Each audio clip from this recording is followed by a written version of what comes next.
Friends, we are the biggest democracy in the world. And when it comes to the governance, we are ranked very poorly. I will explain this with a small story. Once a beggar got 100 rupees note on the road and he decided to have a royal lunch. He went to a very good restaurant and had lunch. Bill came 3000 rupees. He was not having money. Owner came and said, because you have taken lunch of 3000 rupees, we'll hand over to you to the police. They handed over to the police. The beggar get 100 rupees note to the police and got away. This is type of governance we are having in our country. I will touch one subject because time is less: infrastructure.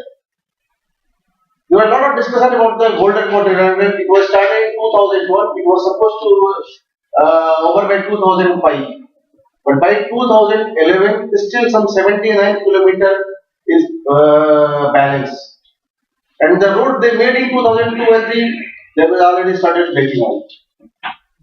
Can you give me one example of having poor governance? If you cannot, I will give you numerous examples of disadvantage of having this poor governance. First, it hinders our growth. It provides an insecure atmosphere. It takes our country to the backward. We have around, if we take our essential commodity items, around 20% is the transportation cost. If you compare with the Europe, it is 3 to 5%, and there is a lot of discussion between India and China. China also transportation is 8 to 9%.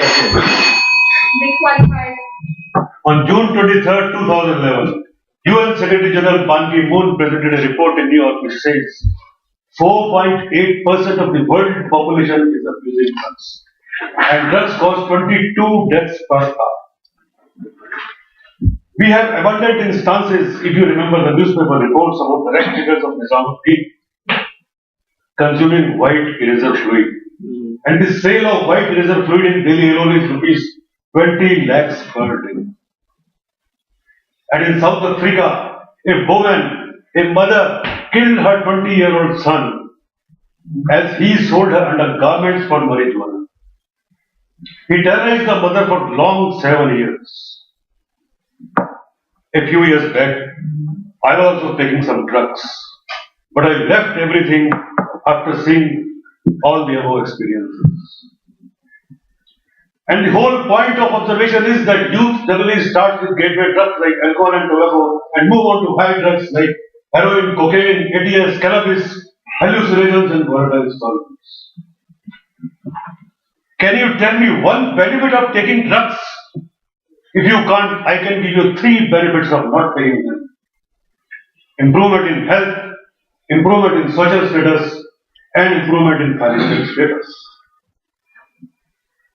Do you know by 2030, people equal to whole population of Delhi will die of drugs? Do you want to be one of them? Say yes or no. No. Do you want your sons and daughters to be one of them? No. Do you want your relatives to be one of them? No. Then please stand up. Take hold. I decide. I will never take any drugs. Thank you very much, ladies and gentlemen. Please sit down.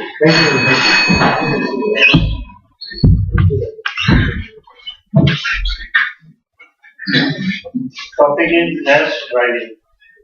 Serious accidents occur